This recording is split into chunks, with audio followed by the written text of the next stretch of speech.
So meron tayo ditong apat na sikat. Pwede nyong piliin din pag medyo umuulan or malayo ang versus dun sa mga ibang helmet na meron.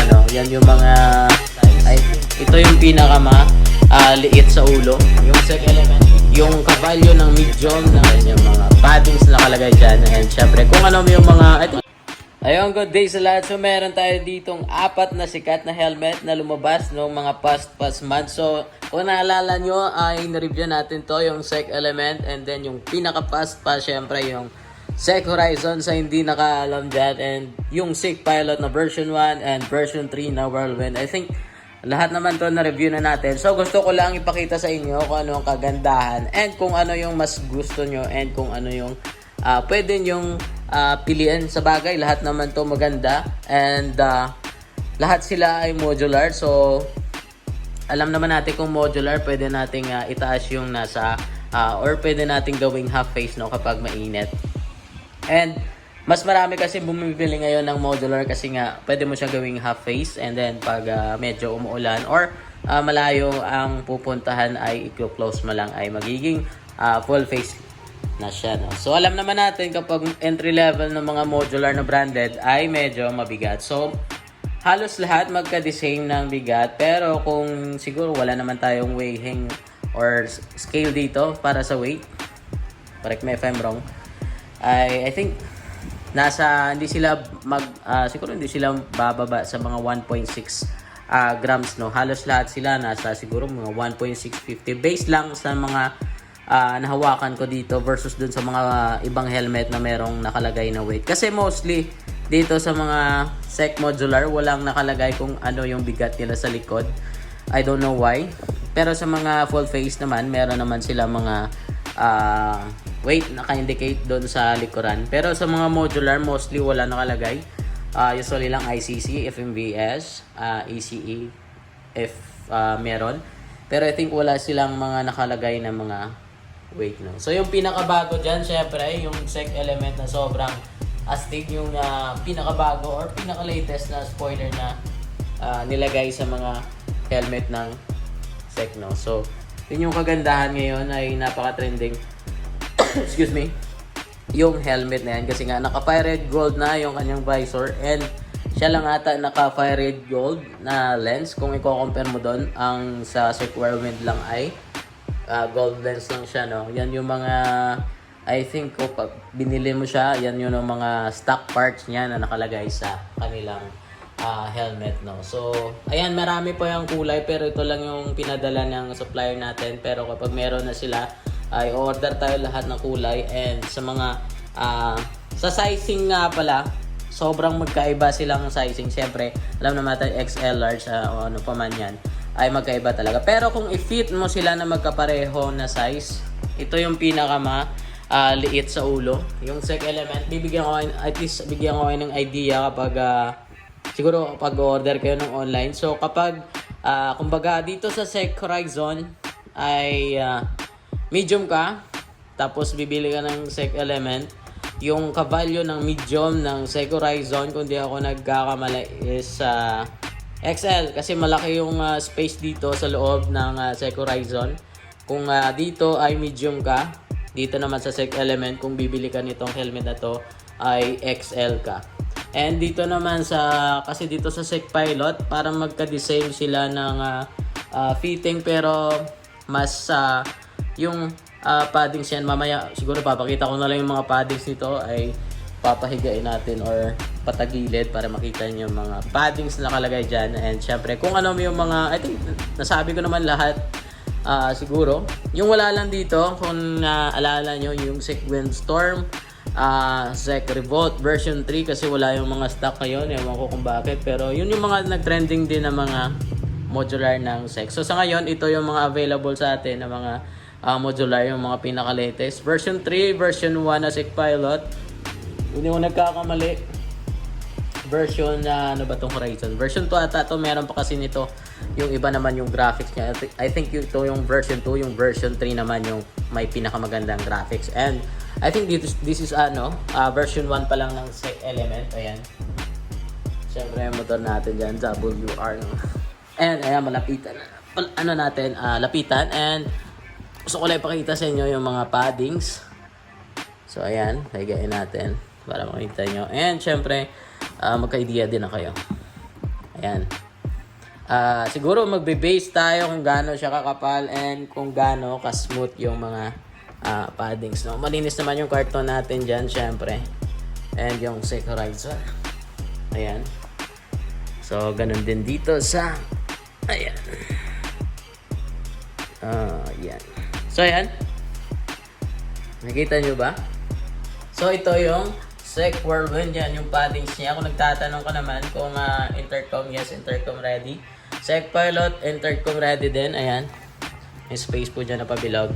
Sek Horizon, malaki yung space ng lagayan ng kanyang intercom.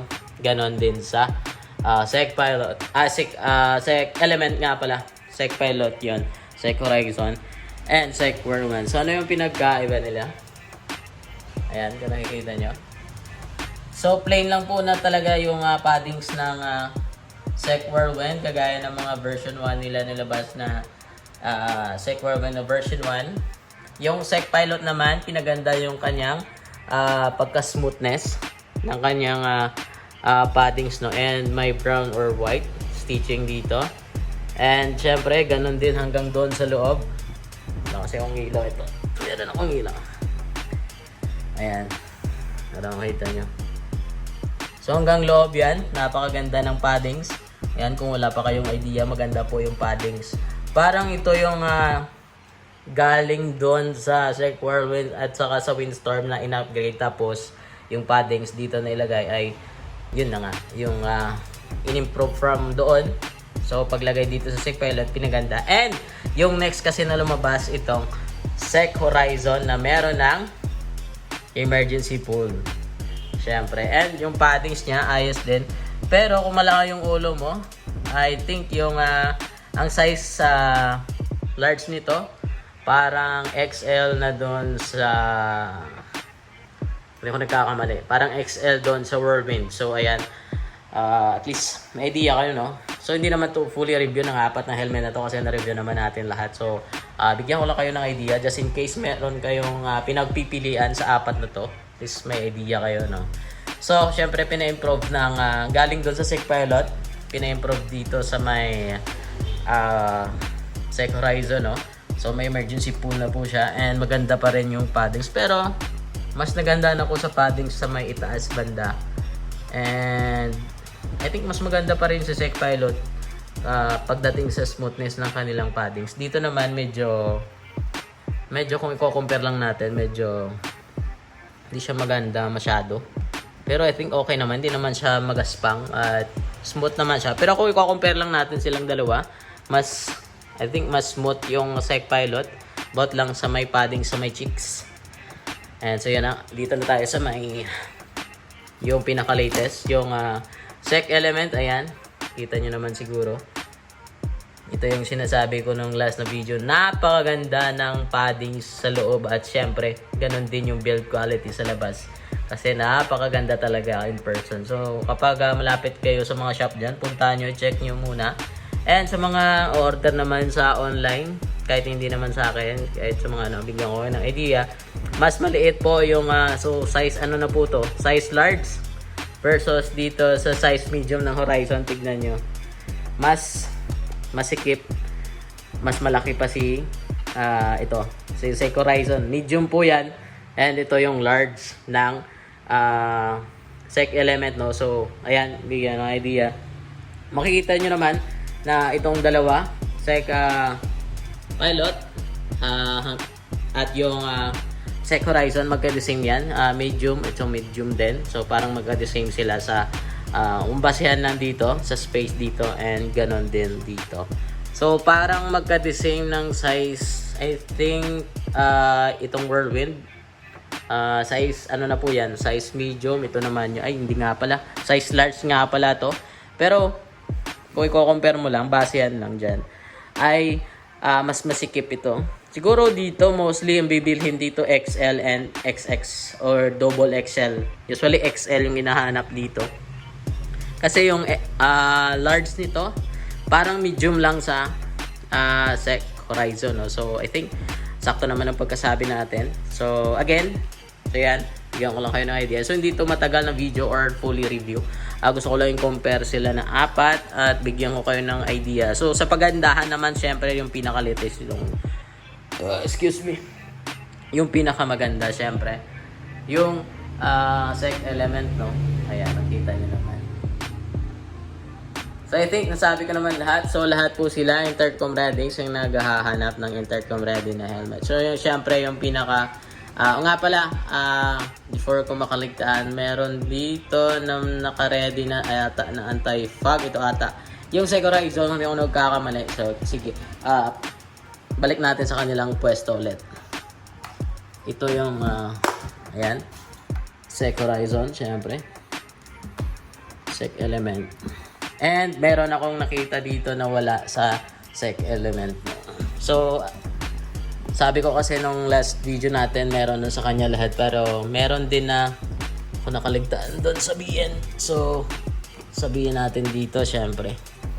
So kung naghahanap ka ng SEC modular na merong may anti-fog, kung nakikita nyo dyan, wala po siyang pin lock or anti-fog. I think meron siya pero parang pointed lang siya. Ganon din dito sa SEC Pilot, wala siyang screw type na pin lock. Parang may nakaumbok lang, pero I think okay naman siya kapag lagyan ng pin lock and nung anti-fog, kasi meron naman universal na anti-fog kahit ano, pwede pa rin siyang lagyan. And dito naman, ito yung nagandahan ko nung past na SEC Horizon or past na modular na release ng SEC. Meron siyang screw type na pin lock. And nga pala, before ko makaligtaan, muntik ko na makaligtaan. Yung SEC Horizon nga pala, meron na yan anti-fog sa loob. Buksan natin. Ayan. Ayan. Meron na po siyang anti-fog na naka-install yan. Ayan, may cover pa siya. So kung gagamitin mo ay kunin mo lang yung cover na plastic dyan. So, ganun din sa kanyang, I think sa kanyang free na clear lens. And syempre, may minimal lock po yan before natin makaligtaan. May minimal lock. Ayan, may minimal lock. Na-review ko na ito kasi kung napanood yung past video natin, alam nyo na yan. Ayan, meron siyang minimal na lock mechanism sa kanyang visor. Si SEC Pilot wala, si SEC Whirlwind wala. Dito naman sa kay SEC Element, meron siyang minimal lock, pero nakaumbok lang din yung kanyang pin lock or anti-fog na lagayan. So pwede naman siyang lagyan, pero I think mas maganda sa SEC Horizon. Sana yung kagandahan ng SEC Horizon na visor nilagay dito, no, para at least ito yung pinaka kompleto na talaga. Pero yung wala dito, nandito kay SEC Horizon. And yung iba kasi yung mahanap din syempre ng paglalagay ng pin lock, gumagamit sila ng pin lock kasi uso naman yun ngayon.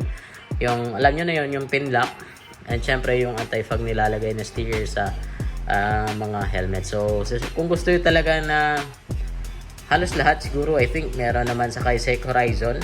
Pero kung I think sa pagandahan, parang maganda din naman si SEC Horizon compare kay parang depende kasi yun sa atin. Parang maganda din naman yung sharp looking din kasi sa SEC Horizon. Yan yung sa SEC Element.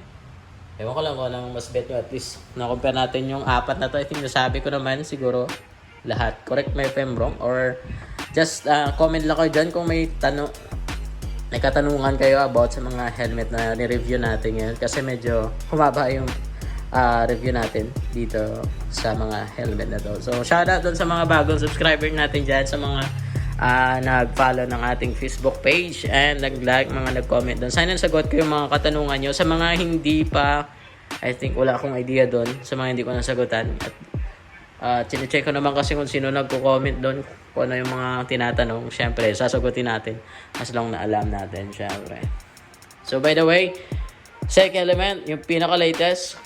Yung sunod naman na medyo ma-latest pa din, SEC Horizon, SEC Pilot, SEC Whirlwind, yung wala lang sa atin, yung Revolt version 3 and yung Windstorm version 3. So yung Rise at saka yung Universe, I think yung Universe walang stock pa rin doon sa pinag-orderan natin. Pero nakita ko, kung naalala nyo yung SEC Rise, R-I-S-E, yung SEC Rise at yung Universe, para magka-the same lang. So kapag meron dito na dumating na SEC Universe, syempre re-review ko, and I think alam ko pa naman yung SEC Rise kasi wala na yung stock yung SEC Rise. So siguro sa past, I mean sa future nga pala, ay makakuha tayo ng SEC Universe. Syempre.